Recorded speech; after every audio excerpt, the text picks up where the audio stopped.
Between the time when chaos broke Cadia and the return of the sons of the Emperor, there was an age undreamed of. And unto this, Kronan, destined to bear the jeweled crown of Aquilonia upon a troubled brow. It is I, his chronicler, who alone can tell thee of his saga. Let me tell you of the days of high adventure. Kronan and the Intensely Odd Alliance. Story continued from Kronan the Cunning playlist.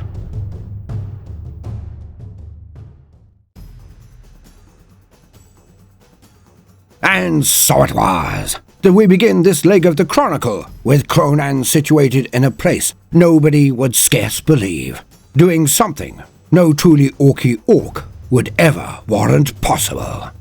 For he was indeed situated on the very command bridge of the Smiling Assassin, the flagship and home of Yane's Blonde, the Smeldar Corsair Admiral. Now, one would usually think that it would be knee-deep in pouting, pointy viscera, and no small amount of limbs, and a veritable paddling pool of blood. Yet this was not the case. Well, not entirely. There were indeed 2 large splat marks on the deck that reeked of orc and elder effluence. One was the late Nog Smasher, who was Abeldon, the head of Kronan's Black Legion. The other, of course, being the graceful and lethal, but no less dead, bodyguard of Admiral Blonde. A fighter from the pits of Waaargh, he was a Dork Eldar and lethality incarnate, or so he had thought, until Kronan pretty much cleft him in twain. But this was before the 2 leaders of their respective peoples had reached a totally unexpected temporary accord. For Kronan was the most cunning thing in this sector of the galaxy, since Cryptman opined that the Imperius of Man should remove the buffet options and hope the queue to the deli counter cut down a bit, or even got the Buggins to bugger off entirely. Or the equally cunning proposal to lock the Buggins and Greenskins into the Octarius sector to see who would come out on top.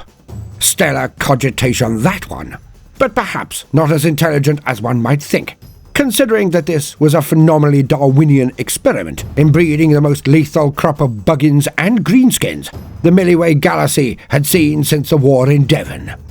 Whoever came out on top of that one was going to be a girthy, stabby, and very meaty cohort of marauders. But anywho, Kronan had pulled off a blinder, and shock more than any survival urge on the part of the Smeldar had brought them to the simple but startling conclusion that they simply had nothing to lose, and potentially quite a bit to gain from throwing in their lot with the cunning Waaagh. Now, to state that this little pax was anything even approaching popular on either side would be a total lie. For when the order came out from both Kronan and Yane's Blonde to cease firing, well, let's just say that there were quite a few sheep cat pains who pretty much pretended they did not understand the directions. Now that was more than believable from the good Orky sheeps, as much to the annoyance of Grandmouth Tartan, and probably why he had become so vocal to earn his nickname, it was a rare Orky fleet that was able to perform instructions beyond being pointed in a direction and the Admiral hoping they shot the right thing in front of them. Yet, the reticence to comply from the much more organized Smeldar fleet seemed to be at odds with their reputation. Yet, as matters went on and both messages were sent out again, it passed somewhat of a welcome surprise to Kronan when his new ally took it with the same eye-sparkling jocularity as he did. Strangely, the cunning one was most amused when he and Blonde started to giggle at the same events. Even more so when a floaty tray of exquisite filigree approached the two with a set of mismatched drinking beakers on it. One was a fine glass, for the Smeldar of course, and the other a tankard of obviously sturdy manufacture. Both now sat between a rack of bottles of very rare and intensely strong grog. Now Kronan was cautious at first, thinking that the Smeldar would likely provide a wine or beer so weak it would not be worthy of the consuming. Yet, when the pirate prince nodded to him and raised an eyebrow, just as Kronan had only an hour before, then poured out a bottle for Kronan, he raised it with a tad more respect. The taste was incredible. Yet it was the potence of the grog that made Kronan grin back at his host. It was surprisingly strong and satisfying to quaff. And so it was that the two drank, while pointing to segments of the solar system where the fleets played out a petulant set of engagements, while all parties pretended they couldn't hear their leader's orders. Again, Kronan expected the Eldar to snigger at Orky ships being cut to pieces by the Smeldar firepower, but predicted him to show a sour puss when the Smeldar ships got a thumping in return. But this, to his amazement, was not the case. James Blond was a total bastard, it is true, so he sneered at those of his own who could be taken down or even hit by the greenskin fire. Hence, with Kronan always seeing the funny side in slaughter, no matter who was the recipient, the two hit it off amazingly well. The next 5 hours were hilarious, and the bodyguards on either side of the bridge, lines of Orky meganobs for Kronan, and the elite cadres of Smeldar killers on the other side, watched on in utter shock.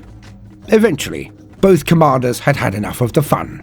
Blond now flew the smiling assassin to where battles were occurring and ordered both sides to withdraw, with the full support of Kronan, of course. Kronan simply sniggered, looked at the pirate prince, and pushed a button or two on a remote he brought out. Kill cruiser captains and even ship's entire exploded under the flick of his finger. And soon enough, even the orcs were now turning around and disengaging from the Eldar corsairs. The battle was over. The casualties from the last hours had been steep, but mostly superficial or only crippling runs. Both fleets now roamed the system at a safe distance from each other, but both fleets still existed. What Kronan had stated on his document of ceasefire was indeed true. The Smeldar were indeed fewer in number, but from what he had just seen, if caged as they were, then they could have destroyed hundreds of Kronan's sheep, leaving him nothing. He had averted the death of his Waaagh. Now some might say that to Waaagh, to destroy one of the few Smeldar fleets remaining, would have been a victory unto itself. Yet this was for smaller, weedier bosses, not for the cunning one. He was destined. He was chosen by Mork himself. He had a manifest destiny, and he was about to grasp it with both hands.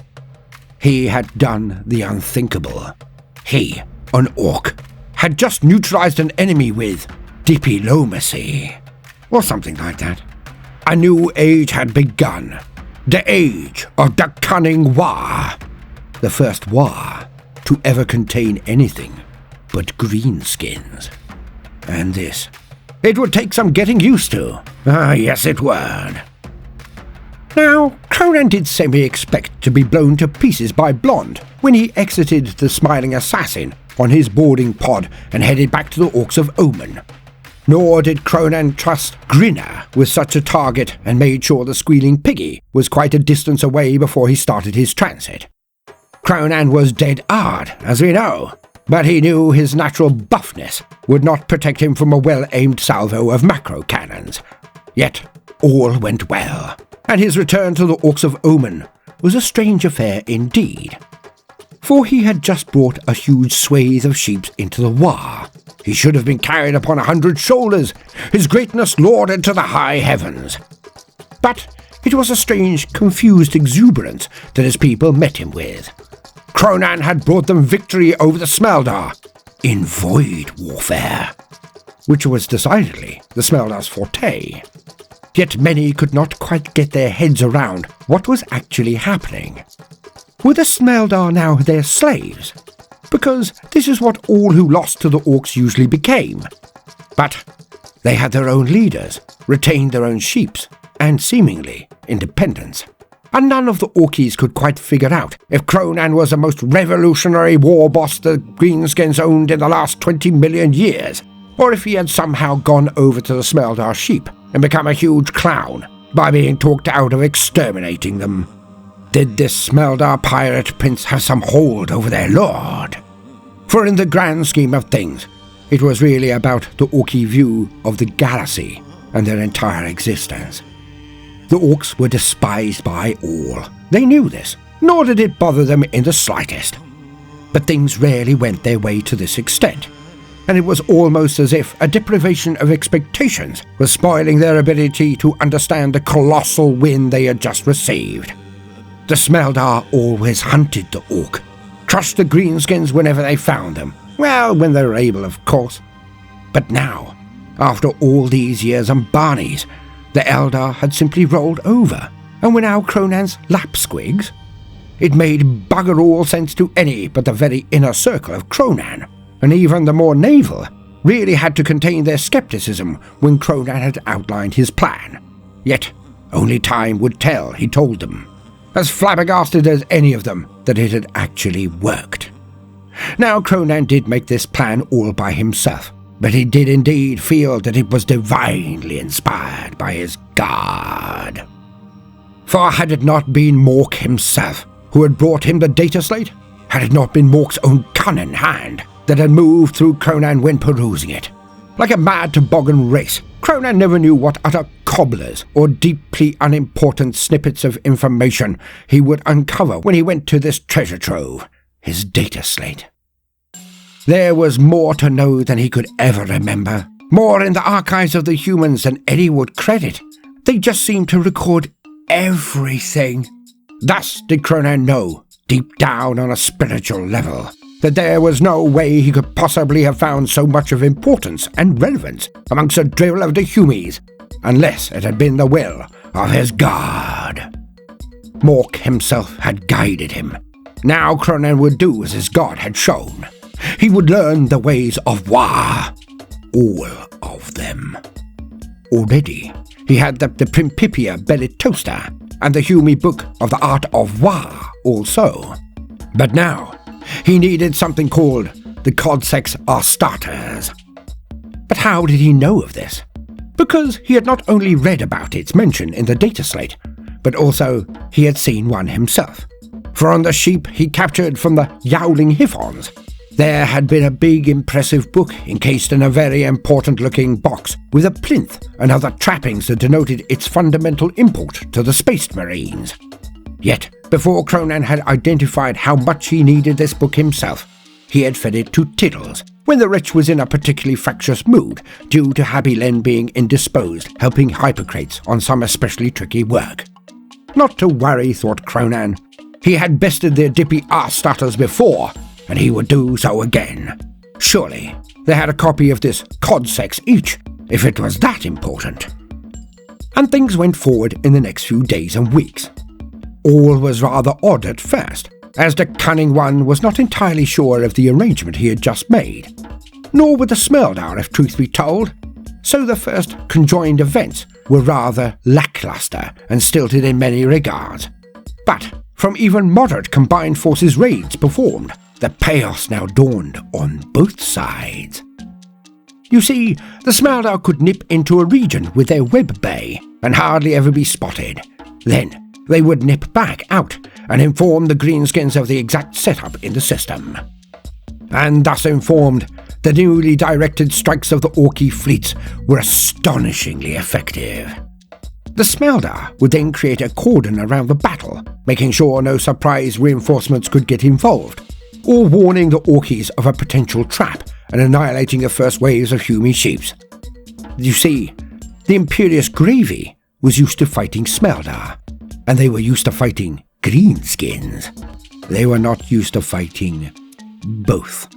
And the whiplash their commanders felt when having to change gear, facings, tactics and approaches mid-battle was simply too much for them to perform. Sidebar. Concerning interfleet relations. Now Yanes Blonde and Kronan the Cunning were playing a strange game. Both were utterly aware that the alliance should not, could not hold. Both knew the other would attempt to throw them away, or outright cluck them over, and attempt to break their spines while gutting their ability to retaliate. It would either be at the very first opportunity, or at the most inopportune moment, when it would hurt the most. But if the Smeldar were to turn on their Orc allies, then it could not be immediately. The Orc fleet was consolidated, eager, and nothing had changed. Hence it appeared, Blonde was forced to bide his time. Yet, beyond the belief of any. It was so inexplicable.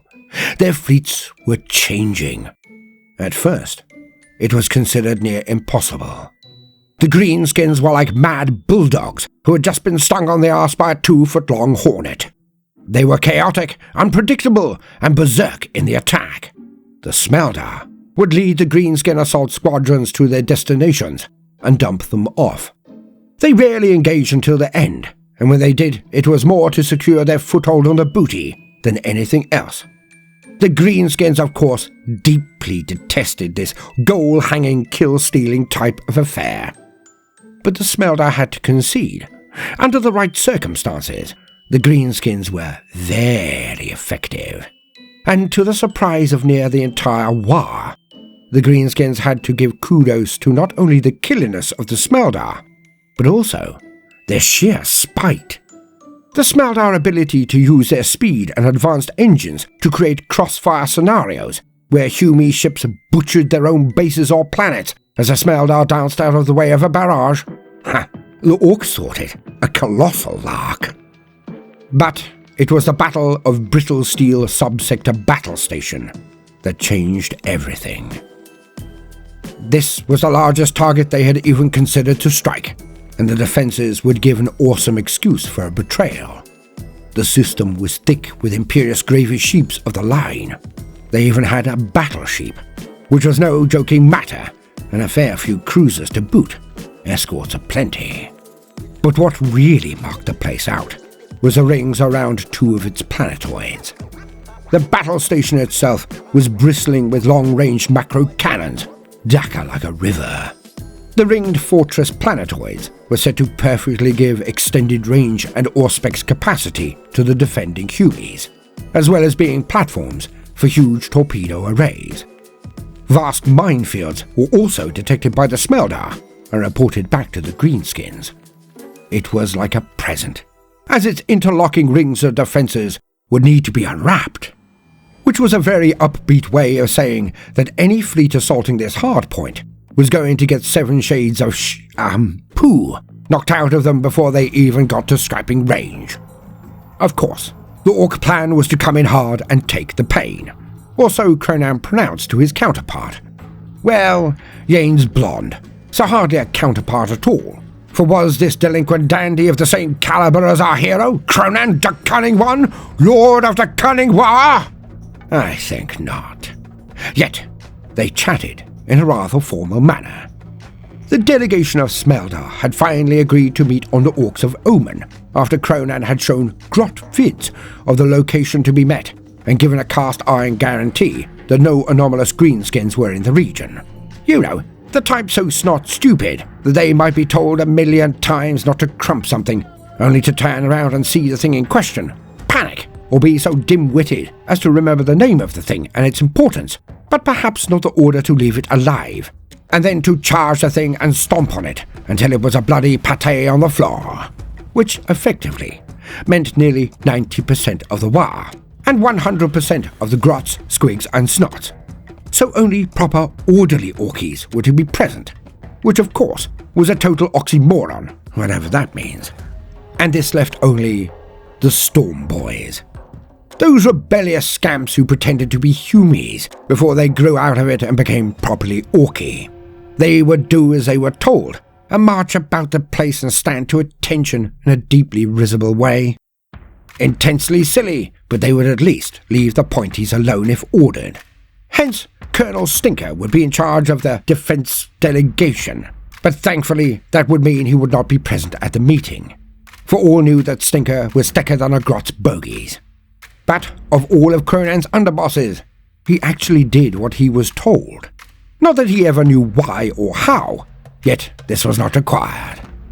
Kronan also warned his bosses of the Smeldar's ways. And they took note all right. Many rather put out by it all, asking yet again if they could just call off this silly alliance thingy and just get stuck into them. Yet when Kronan explained it to those bosses in his usual way, meaning a thorough pasting, they understood that he was not going to brook this forward yet again. Not that Kronan had actually done this with any outside of the more naval and grand-mouthed tartan anywho's, but none could argue with their lord while picking up their teeth and attempting to ram them back into their gobs. Hence, the Smeldar arrived and, by all the pointy guards left unconsumed by she-who thrusts, they were armed to the eyeballs. Waif lords and waif guards lined the Smeldar officers, who were but 4 in number. Kronan's suspicions were proven right, and behind Jane's blonde was one of their weird boys, an obvious fartseer. It had a properly stabby spear that gave off this wonderful moaning that really set the mood. Now all the Orkies wanted to touch it, of course, if not have their eyes widen with the glint of what can only be the urge to loot the living crap out of something. Yet their avarice was curtailed by the visage of the cunning one, of course, walking next to the Smeldar prince. As such, Mad Nat Krunkelstein walked next to the dangerous fartseer. Behind these 4 was a meaty lad for a pansy. Not exactly beefy, but meaty nonetheless. Tall, broad-shouldered, like the fist of the North Star. He was top-heavy and looked like he'd be proper tasty in a scrap. Well, for a Smeldar anyway. It was his colourful garb and preposterously large hair squig that did it. He also seemed to have many tats all over his body, which was strange for a Smeldar, mused Kronan. Then it dawned on him. This one was an exoshite, or something like that. And he could not help but think of them as the equivalent of snakebite Orkies really. Only far crapper, of course, more could be praised. Bub von Butch matched up to this one. The 4th was a delicate Smeldar with chest ears. Why on Orquilonia they had brought one of these along he had no idea. Kronan hoped they did not wish to attempt any kind of sweaty cultural demonstration. Then Kronan saw its very flashy choppers and remembered the arse-picked warriors, and especially the growling batshits. Perhaps this one was as choppy. Hence, Kronan relaxed. It should be known that Jane's blood did introduce the colourful lot, yet Kronan could not remember a blasted one of them. So their names will only be recounted when he does so. I wouldn't hold your breath on that one. Moving on. And so it was that all the Smeldar sat cross-legged on the tent floor, across from the Orky leadership. Well, most of them. It's not as if Higher Wafter would be trusted anywhere near this lot, but most of the orkiest orcs were present. Then Kronan set out his plan of attack, and for the first time, the Smeldar offered another option. Now this target was a subsector base, and the booty from it and the hundreds of trader vessels that were possibly up for grabs would be a luxuriant haul indeed. So, perhaps they were a bit more up for it than usual, considered Kronan. Yet, he listened on with care. The Smeldar prince would not lie, but he would certainly be vague enough to state he had not broken his word while laying his trap. Kronan listened to every syllable of this pirate's plan. Kronan had previously demanded that the Smeldar had no headgear on, while Kronan wore Phyllis for the discussion, to be even more sure. He would have thinkiness advantage here, the hat magnifying his cunning. And the Smeldar prince narrowed his eyes at Kronan as he could see what was occurring here. Oh, anyone else would think the Smeldar was looking at Kronan, like he had obviously just had a mental breakdown and decided to become an Orientalist and don an intensely strange turban. Yet, Kronan knew that the Smeldar was smart enough to know where cunning resided. In hats. Thus, Kronan had the advantage in cunning, and, as was only good and proper, in authority. The pirate prince clarified his offer, and Kronan could see the incredible risk in it all. Yet, he could also see the potential gain. According to this new plan, the Smeldar were to lead a large element of the Orky sheep through the web bay. They would be able to appear practically on top of the Humies in each segment of the system, each layer of the defense. Yet James Bond quite forcefully demanded one thing.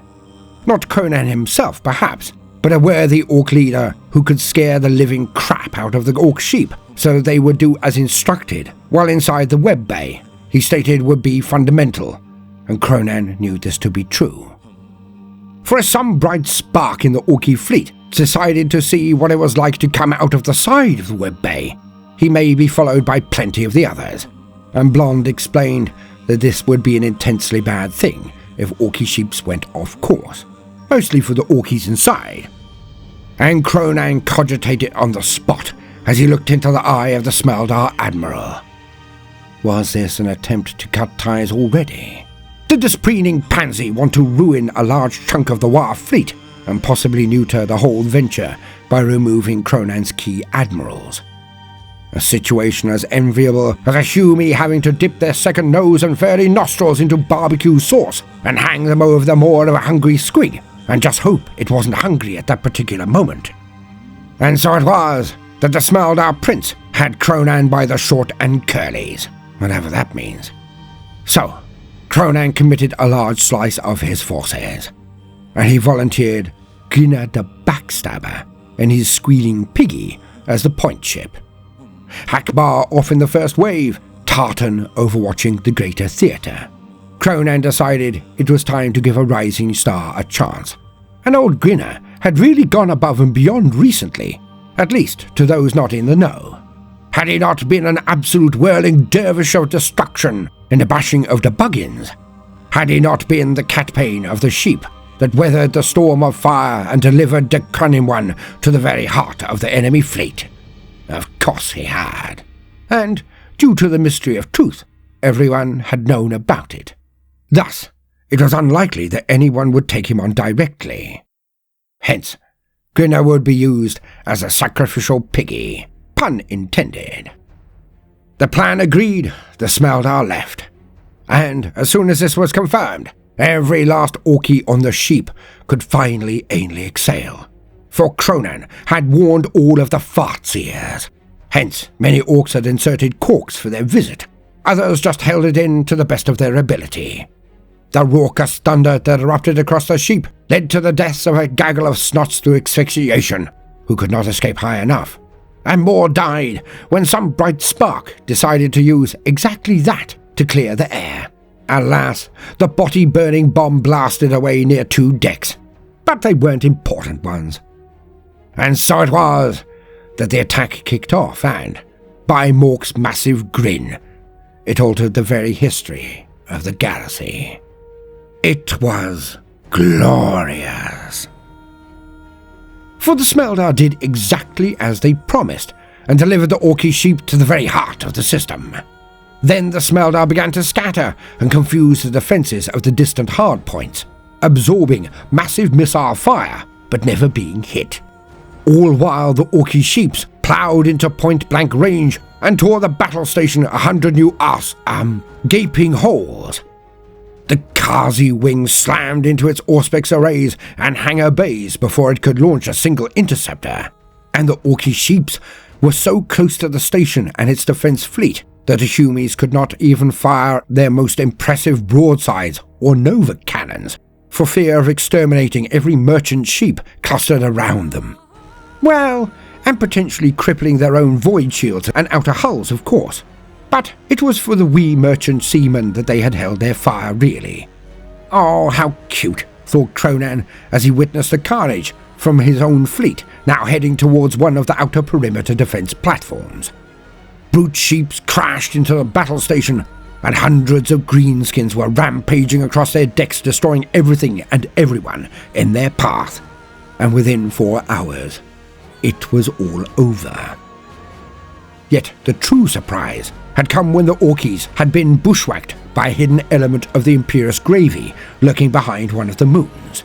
The gravy had the drop on Kronan's own flotilla, and it was touch and go if his Orkies would have to punch back out into the burp or simply scatter. Because these were gravy sheeps of the line, and they had an absolutely phenomenal amount of long-range Daka in their Nova cannons. But, lo and behold, Blonde led the smiling assassin and his closest Smeldar corsairs to intercept the Humie gravy sheeps. Blonde pulled the Humies apart before they had the chance to let off any more devastating balls of destruction into the greenskin flotilla. They even went into knife-fighting range with the Humies, at no small cost to themselves. A pair of Smeldar sheep were crippled, one destroyed outright. Now Kronan was not to know that the Smeldar had evacuated the sheep before it blew, but nor did he need to know. The effort was there. Smeldar had come to the rescue of the Greenskins. They had lost a sheep of their own in the attempt. Smeldar had shed blood for the orcs, not with them or against them, but for them. And this changed everything. Sidebar over. The combined power of the Smeldar and Orky sheeps was a thing to behold. Not that anyone beholding it but themselves would survive the event, but it was a wonder nonetheless. A good few weeks had passed, and the two fleets now had a proper measure of one another. There had even been a written accord signed by every single catpane in both fleets. It was called the Rule of Politeness. Now it was known that the orcs adored to fight, but it turned out that the same urges ran no less strongly amongst the Smeldar, and it was also noted that both sides thought that they were Ard. Now both Kronan and James Blonde had to accept that to prevent all cross-fleet firing events would be an utter impossibility. Yet it could be contained. Hence, the Rule of Politeness was enacted. What this effectively meant was that the orcs were told that if they wished to gain the very best scrap out of their opponents in the Smeldar fleet, well, it was only fair to ask if they were ready and up for it. And the Smeldar were informed that they too could challenge an Orky vessel, but only after a raid or joint action had concluded. Thus, some deeply annoyed Smeldar officers were ready when a battle ended, and would float up to the offending Orky sheep that had either cut them up, cut them off, or perhaps accidentally rammed them in their enthusiasm to get to the foe. Needless to say that the Greenskins never ever refused such an incredibly generous offer to a fray. And the orcs in turn would pull up alongside a haughty Smeldar sheep and power up their outer hull lights to indicate that they would love to have a quick tumble if the Smeldar were up for it. Which, surprisingly to many again, most often they were more than happy to engage in a bit of an exchange of firepower. Now Kronan was not immune to the knowledge that the vast majority of the time his own sheeps would be semi-burnt out at the end of such an exchange. But the Smeldar seemed to have some form of restraint, and did not often finish off his vessels and crew. Hence, from his perspective, he was not losing sheeps, but he was gaining invaluable experience amongst his crews. It was the equivalent of leaving your foot soldiers in massed ranks under direct fire from enemy cannon, but it would indeed stiffen them, so to put it. And this effectively brought the fightiness of his own forces up even further, even when they were merely mustering. Okay, the cost in muggins could get a little high, and many a sheep languished in dry docks again, but at the rate that they were bringing in booty, it was not worth attempting to curtail all fighting. His repair crews were upskilling nicely, and this would be worth its weight in Dhaka when they finally got to the big Barney he knew was happening somewhere out there. Which thought led on to another meeting with James Blonde. Their forces had worked together, the benefits were now plain for all to see. So it was time to deepen the relationship, to test its boundaries and potential further bounties. And so it was. The Kronan summoned James Blonde and his command staff to another meeting on the Orcs of Omen, and they finally got into it properly. What did the corsairs know that could be of use to the Waaagh? And the details were enormous. Life-affirming stuff, really, thought Kronan. Now, many of his bosses could not really be invited to attend this powwow, as he simply did not trust them to keep their choppers in their scabbards. Thus, on this meeting, did Kronan take along only those he knew would obey him first, his more naval. Madnut Krunkelstein was there to protect against any Smeldar witchery, Hypocrates and Daka von Smashhoven being the ones taking notes and putting their oar in where necessary. But the event went better than Kronan could have hoped for, due to a myriad of reasons. The Smeldar seemed to have turned a corner as well, which could possibly be because of the huge haulers full of booty that were transferred over to the Smeldar fleet in the last few days. Now some things they'd even sent back. It was hardly for the Greenskins to know that they did not have any particular need of severed human heads. nor the foodstuffs that had been grabbed from Hume silos and warehouses. But the precious metals and other muggins were right up their alley, and they took note of the prodigious amounts being sent across. At one point, Yanes even signalled that his fleet had taken all they required for a while, so he handed much back, which was a fantastic sign to Kronan. They loved booty, of course they did, but they also seemed to know how to not be too greedy, and that was a good sign indeed. Now that both parties were at least appearing to be thoroughly invested in the campaign, the meeting went smoothly indeed, and the Smeldar brought up huge local maps that they were going to leave with Kronan. They knew these stars all too well, and had marked out hundreds of locations, systems, points of interest, and places to be hit. All they needed now was a general idea of where and what the Waaagh was intending to do. So Kronan took another gamble and outlined his ideas. His empire was growing, and Kronan wished its foundations to be strong. He did not intend on just smashing his way onto the big bundle. That was what his first armada had been for, to test the waters and try to find the event. Yet, with his major force, Kronan was not merely about destroying and taking. He was also about making a land where his people could grow, and he even discussed the Smeldar's need for forward bases and locations of their own, stating that Blond and his Smeldar could have holdings of their own to support their supply lines. The shock from the Pointies was palpable, yet welcomed. They saw the wisdom of the Cunning One, and all were in awe as they witnessed the wisdom of the Cunning One. Now the Smeldar knew where the Buggins had come from and where they had gone. There was a huge stretch of systems that had been devoured by the Buggins.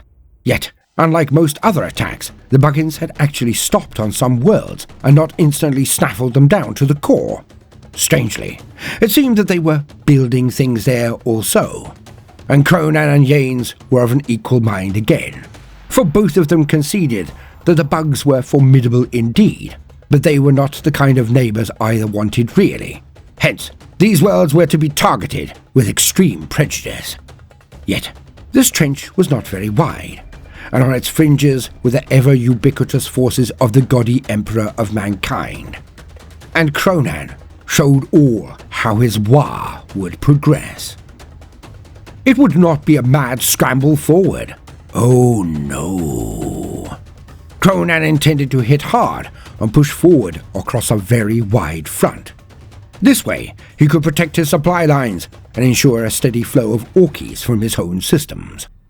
Yet Yanes Blond confirmed that the forces of the Humies were very dense in this segmentum compared to many others. The Buggins had been forced into a narrow trench due to the attrition inflicted on them by the imperious gravy of the Humies, and also that the Humies were sending a vast amount of forces to a system just beyond the usual region watched and predated on by the corsairs. They were not entirely sure exactly where this gargantuan muster was occurring, but they knew the direction.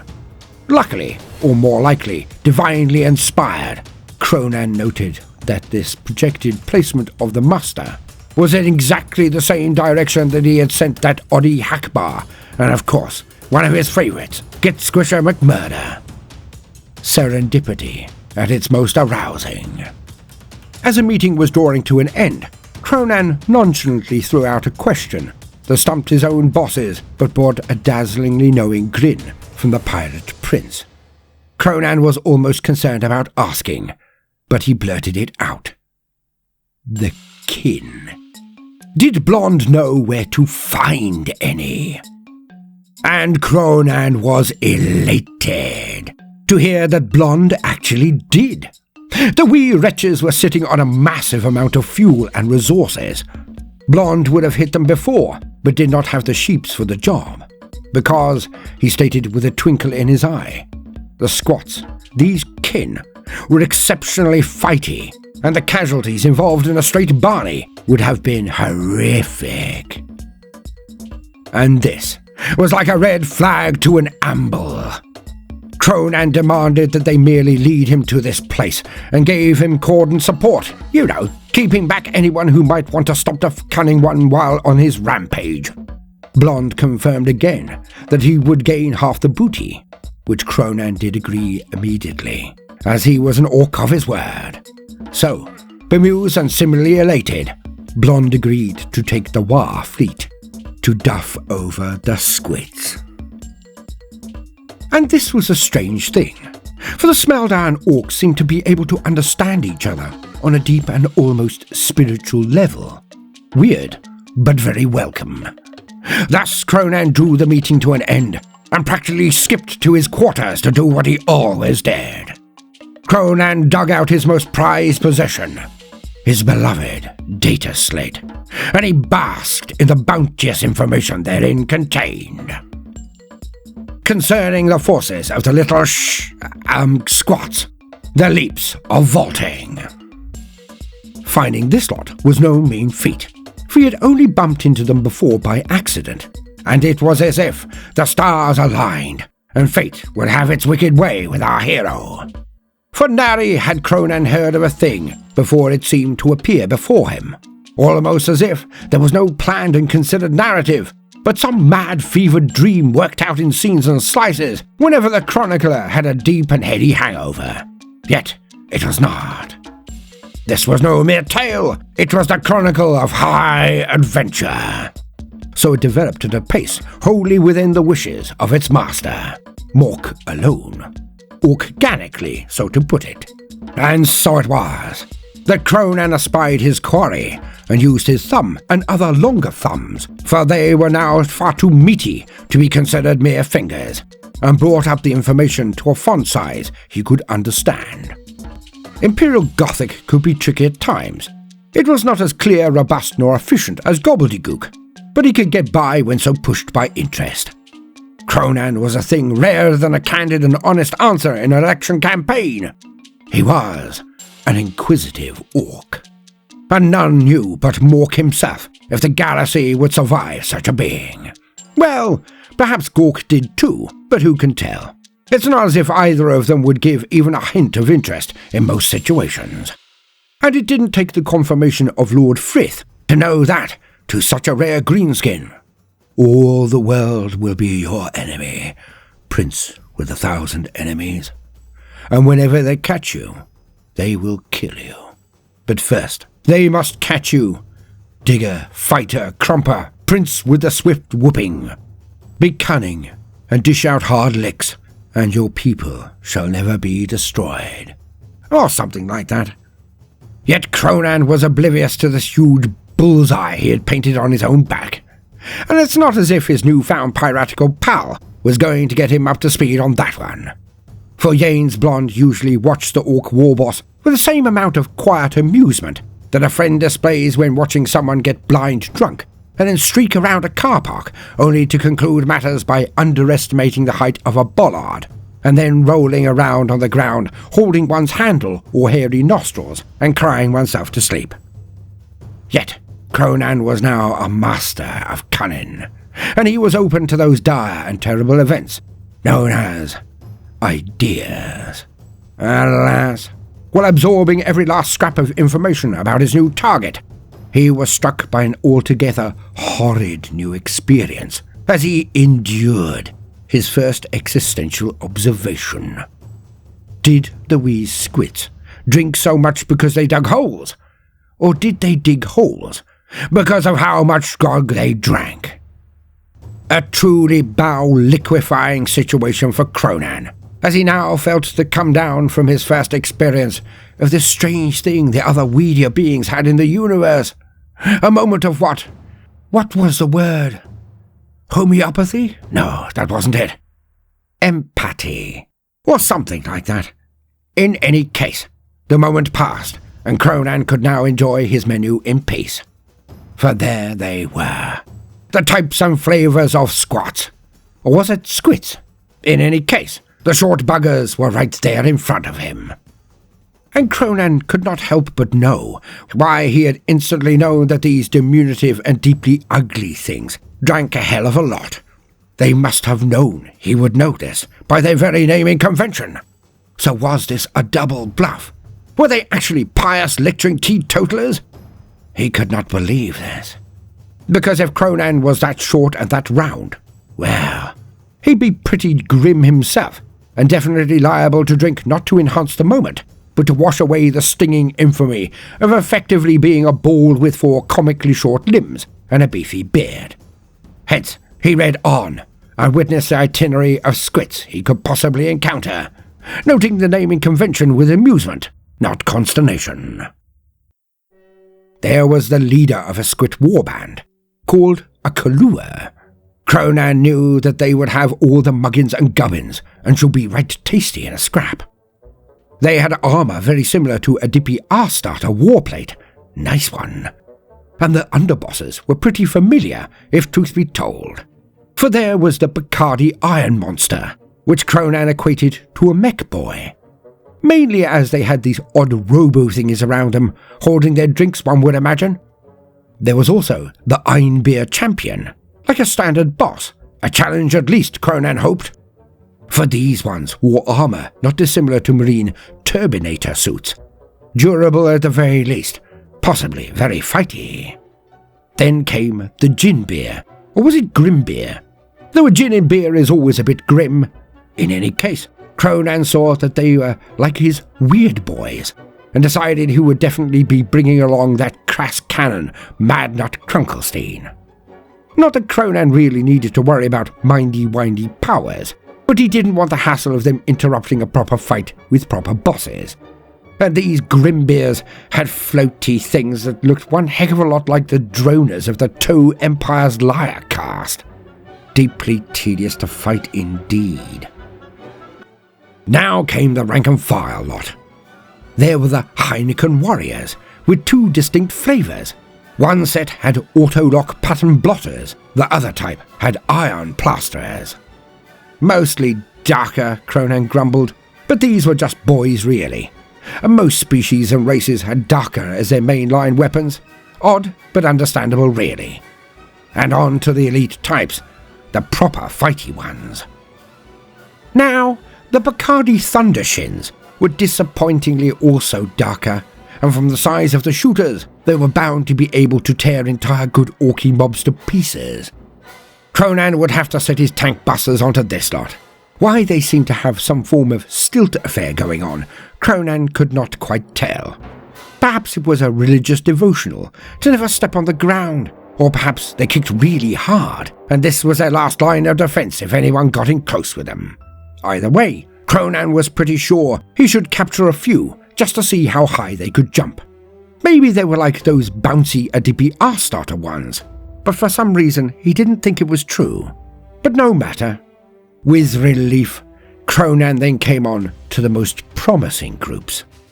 There were the Carlsberg Berserkers, who were stripped to the waist and had some impressive tats.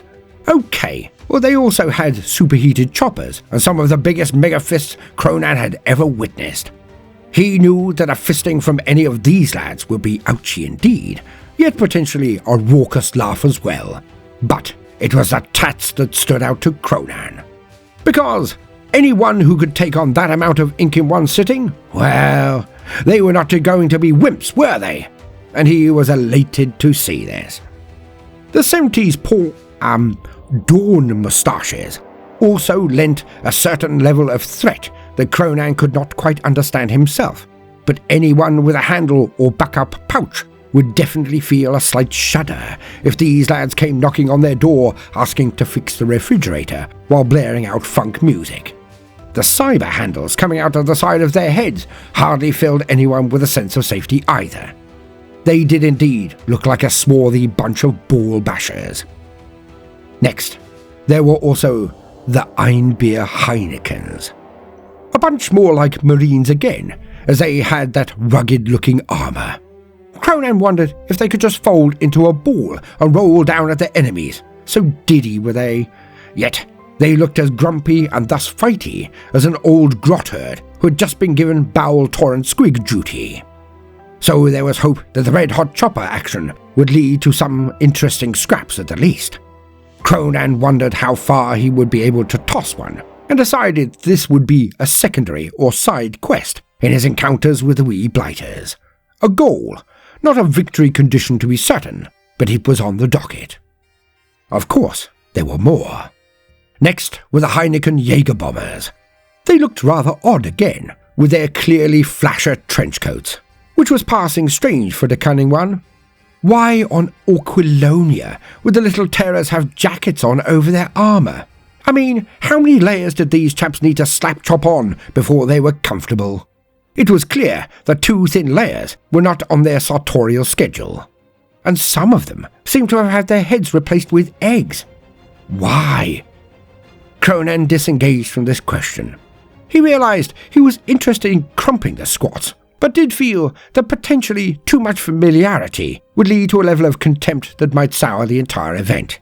Best to leave them as a slight enigma. And of course, for many years, a certain producer of miniatures seemed to have agreed. About this bunch, the least known the better. But anywho, this brought Kronan onto the Heineken pensioners. They were obviously a bit long in the tooth, or had consumed so much grog over such a protracted period that they could no longer perambulate with any certainty.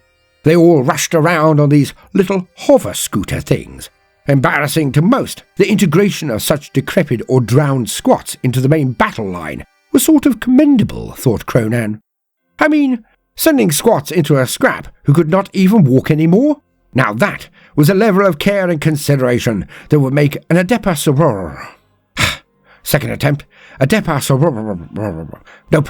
One of the sherry-carry odours of the smaller marines, those ones who would have a tear in their eye at the sheer support of the dignity of the elderly. In any case, Kronan was torn in some regards. That these squits respected the right to combat was a welcome shock, but it confused Kronan that they did not simply eat their frail. So he moved on. Now came their metal boxes, the armour of the squits. There was the Sambuca that fired their high-lash blam cannon and could fit a little mob of squats inside. And then Kronan's eyes widened, and he was instantly smitten. Now, no matter how close that might sound to mittens, it was certainly not to mean that Kronan had the warm glow of a good set of winter garb on his mitts, keeping them toasty on an autumnal morn. No. It was connected to smiting. You know, destroying things but said in a precocious or poxy way. Yet, it could not be denied that this thing he now gazed upon was indeed able to dish out a whole 3-course meal of whoop. And it looked lovely unto the eye of Kronan, for they called them the Nekatan land buttresses. Kronan could only imagine that this was due to it being able to transport so much grog, and that it might be used as a static point to hold one up after quaffing enough booze to slay a squiggoth. In any case, the Nekatan land buttress was a thing of wonder. It could fit a whole raft of the wee squits inside, but more than this, it had some deeply amusing darker. For it touted an alcoholic cannon on its top, and, from the data slate report, this cannon could cut a gargant or even a mountain in twain. Impressive. Packing more ducker in the form of bolt and auto cannons, its shootiness was not to be sniffed at. In fact, Kronan wanted to own at least 1 or 2 of these things. He would inform his lads that extra teeth and booty would be given to any who could lay their hands on one without blowing it to crap. Sorry, without blowing it to scrap. But Kronan was rather crestfallen when that seemed to be the entirety of their rundown. It was almost as if they had not been developed seriously enough to be a foil in this particular tale. Yet the imagery of orcs pounding little square humies with ridiculous beards and moustaches kind of made up for it. Well, nearly. Kronan mused if the lack of variety was due to them being so far away from their little castles, as Kronan had skimmed over their usual locales and places they frequented, being, of course, in the galactic core. It was not something that Kronan was fervent to put on his list of places to visit. Perhaps he would get round to it if he managed to come out on top when it came to the mega bundle he was about to gate-crash, although this campaign would doubtless be a letdown after such a glorious rumble. Kronan decided it was better to have too many on his menu than to have too few. A truly orky orc should have a never-ending list of gits to squish after all, for the day an orc stopped fighting. Well, this would surely be the day he died. But pressing on. Now that Kronan had the scope of the foe, he was able to make his plans. For the Smeldar corsair sheep were very nimble and sneaky, as we know. But wasn't it a wonderful thing for them to be doing it on his behalf for a change? They passed all of their findings, begrudgingly or no, to James Blonde, who then updated the Cunning One. And before any knew it, the Smeldar had indeed mapped out the entire defences of the entire facility at Agua Ponde. Kronan knew that he could get used to this, and at the cost of a mere half of the booty, this was a total bargain. For Kronan did dislike one thing above all others, and this was booty dispensation. The endless whining and moaning from those who felt that they had not had enough, or should have been given X when they had been awarded Y booty. It drove the Cunning One mental. Now he had passed this job to Melton John, but when Melton had taken over the raiding and conquest fleet, it was difficult for him to denote the time to hearing the murmurings of the unhappy. Kronan had also tried to put Madnut Krunkelstein as a mediator, but Madnut was still far too involved in the adventuring parties on the Orcs of Omen. Nor was he able to do any of this without exploding noggins left, right and centre. Hence the job had to be foisted on someone else. But who? Again, Kronan would have given the job to Nog Smasher, or Appledon as Kronan called him. But, like tragic violence, old Appledon had snuffed it. He had lost his head on the bridge of the Smiling Assassin when Kronan had confronted the Smeldar Admiral. Hence, Kronan would give this little ditty to the new leader of his Honour Guard, the Black Legion. Now all he had to do was provide an opportunity for tryouts, as there was no obvious candidate to step into the position, and Kronan was loath to make it purely down to fightiness this time around. Oh, to be fighty enough to cow the rest of the Legion was an absolute necessity. But he now required more from his inner circle. The stupidity of Tragic and the loud-mouthed, braggadocious Appledon had actually made his life more complicated and more difficult, which was definitely the opposite of what was the point in having a henchman.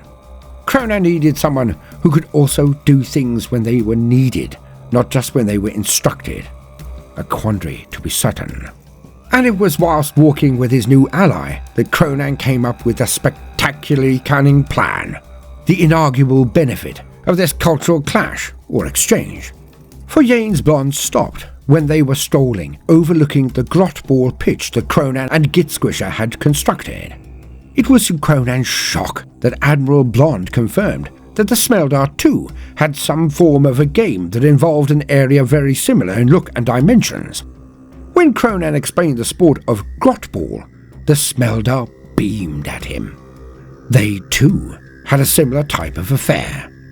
Oh, there were no grots involved, of course, but they did have a proxy for one, a kind of spheroid with spikes on it. More the size of a snot, but the similarities were haunting. And the two began to end each other's sentences as they described the rules and the requirements for a match. Hence, both decided to set up a new compromise, taking the best elements from both styles of play and combining them to make a sport that either or both could participate in. And so it was that the cultural exchange was astonishingly productive, as both fleets collected teams and prepared for their first tournament. Of course, both bosses knew that there would be errors in understanding, differences of opinion, and certain nuances to rule calls, hence were referees to be used.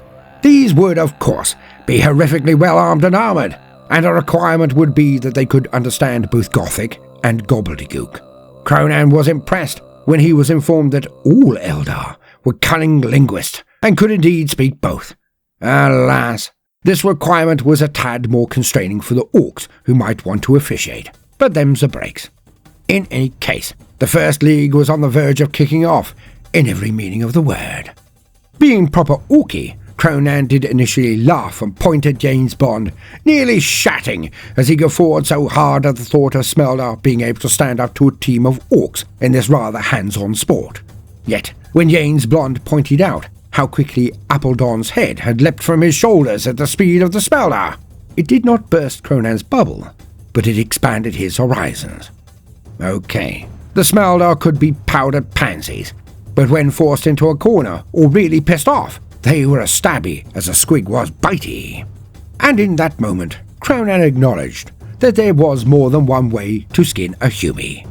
In other words, he knew that fighting was not just about strength alone. The Smeldar void butchery of his sheep and fleets was proof of that, and proof that Kronan had learned from mightily. But both Kronan and James Blonde agreed. It would be a bloody good time had by all. The only thing they could not agree on was the name. Grotball was denied by the Admiral, and Kronan did not like the sound of any suggestions from the Smeldar. But it was decided to be a moot point. Their people would decide if it was required. And so the first violent bowl was about to begin. Now it must be noted that this did not mean that the fleets of either races were lollygagging and sitting about doing nothing. No. The Smeldar were now leading good Orky sheeps to vulnerable regions of space and shipping lanes that they either could not be bothered to attack before or were supremely guarded with massive Darker. But the Orcs did not mind casualties in the slightest, and their mad rampages caught system defenders utterly unawares. They were used to dealing with the nippy and cautious Smeldar, not gaggles of Orc attack craft slamming into them and unleashing hundreds of boys in ultraviolet boarding rampages. The whole seemed to be vastly outweighing the sum of its parts. To the Orcs, it was like a scavenger hunt, where every location always yielded a prize. Being, of course, a good hard scrap, and plenty of booty as well. Good times indeed. The Smeldar were evening old scores, and the Orcs were having the time of their lives. No thinking, no hunting, simply being guided to the best scraps imaginable. Honestly, in private, when nobody was looking, many a conversation in the cunning Waaagh marvelled at how good things had become since appointees had joined the Waaagh. And upgrades were going apace, and old ships were returning to duty. The Exterminipotamus and the Captain Pugwash returning to act decisively at the Starbase 2256 event. The flagrant disregard for safety protocols was sent straight back into dry dock after attempting to play chicken with a Looney-class Imperious Gravy cruiser, or something like that. Neither dodged, you see. The disregard was all but carved in two. Yet, somehow, limped back to a repair facility. The intake of new arrivals and reinforcements from Orcalonia far outstripped the losses sustained. Kronan knew that this had to be maintained. His people enjoyed a scrap too much. Well, a non-Orc might say. Kronan just knew a Waaagh was like an avalanche. As soon as it slowed, it would stop. Kronan, knowing exactly how greenskins multiplied, was also a game changer. He had learnt this from the Humies in his data slate, of all places. Yet, it changed everything. He would often give the sheep Catpains orders to perform victory barrages on portions of a victorious mob of Orcs when they had claimed a world. But never anything burny. Hence the largest Orcs would be blown to bits, and their spores sent across the world to seed for the future. Kronan would then leave Snots, Squigs, and even some Grots behind before moving on. The Snots would tend and raise the next generation of greenskins. These worlds now belonged to the Orcs. And it could be mere months before he would send back haulers and transports to pick up the next generation of boys for the Waaagh. Of course, this was only necessary if the first provision had not been met, and this was simply that the last bastilles or concentrations of enemies on a world should be taken by chopper action. Justified by this, to see the last light die in the eyes of a broken and beaten people was his justification, is what Kronan had disseminated by the mystery of truth. Yet secretly, it was so large numbers of Ard Orkies would snuff it, spreading their spores.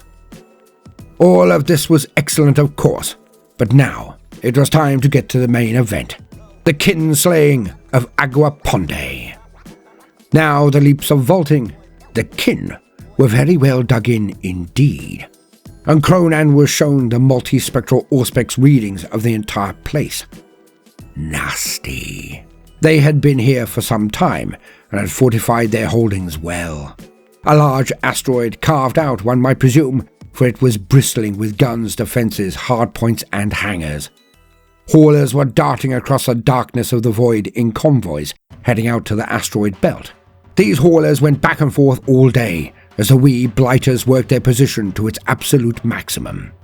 But the kin, the squits, also had a few of the biggest sheeps Kronan had ever witnessed. Hitting this place the standard way would have been an abject bloodbath. Now, until even recently, Kronan would have just taken a huge number of sheeps and thrown them at the base. But not now, when the Cunning One had seen the vast maps provided by the Smelter. Well, it sort of changed something deep within him. He had always viewed the void as a sort of map of his own reality. His basis for comparison was so slight that he had thought in terms of millions of humies, on hundreds of worlds, maybe. But now, he had seen not just a local region, but the whole Milky Way galaxy, and he finally understood the scales involved. It was maddening to think that there were so many humies ruling so many worlds, and they seemed so unable to permit others to even stretch their legs a bit. Why did they fight so hard for Orcolonia when they already had so much? Greed. The humies, surely, wanted the entire universe as their own plaything. They refused to share. And Kronan would not have it. Not one jot. Now was the time of the greenskins. Now was the time of the orc. Hence, when Kronan began his planning, he was conscious of the need to retain as many of his orkies as he could, for there was much for them to do. He would not throw them away as he would before. He used to think his Waaagh was mighty. Now, with this Herculean a task to perform, he wondered if he would ever have enough boys. So, the Cunning One spoke again to Yane's Blonde, and he demanded one thing from him that was never mentioned before. Kronan wanted to avoid the run-up to the kin base. The Dakar on that thing would break many a cruiser or even battleship, and he needed every last one of them. Kronan requested the same option as the battle they had previously won with such aplomb. And, of course, the Smelter agreed. And with a whoop of victory almost tasted, Kronan now chose the elite forces he would take into this mega scrap. For if he just threw boys at the base, it would be like throwing them in front of the treads of a Baneblade battle tank and inviting the crew to see if their tracks were as orc blood-proof as they presumed. Ari, an utter massacre. Hence, Kronan prepared his forces well. Now, he did not wish to just throw the Black Legion in, for they did not have an effective leader, and were just a little more bellicose than normal, meaning that he did not really believe that they would do their best, and they were one of his most precious commodities of all. Mega armor was expensive, rare, and very difficult to gain and maintain. Hence, Kronan would attempt to use his remaining specialist forces for the assault. Now Dakar von Smashoven was raring to go as well. Heady with victory after his defeat of the cast iron Bast, he was well up for it. But Kronan was a tiny bit concerned that his head flyboy was gaining just a tiny bit too much approbation lately. He was getting a tad too popular, is another way of putting it. Nor would the base be bombed to poop, as would normally be the order of the day, for Yane's Blonde had identified the rare and important booty to be gained from the escapade. There was little point in wasting good orkies unless it led to a real result. Not that a scrap was not its own reward, of course. They were still orcs after all. But Kronan now required a bit more out of an event than simply good laughs. He needed the majority of his battles to lead to land conquered, to Muggins nicked. Hence, again, Dakar von Smashoven's particular skills would not be required today. Anyways, if Kronan permitted the Waaagh to constantly rely on the power of a few key individuals in the more naval, it would hardly be the green mean fighting machine he required. All of this was preamble. The larger ruck awaited. And Kronan would be damned if he arrived with anything less than the most fighty, numerous, and powerful force he could gather. Hence, Kronan looked over his forces and picked out very special sheep and crews that he knew had the mobs, knobs, and specialists he required. The squits, the little balls of muscles, lard, beard, and beards, would not know what hit them. Well, that was patently incorrect, as of course they would know what hit them. It would be the greenskins. Yet they would have no ability to be prepared for the power and panache on display. They would never be ready for what Kronan was about to unleash upon them. To be continued in Legend of Kronan, the kinslaying of Aguaponde.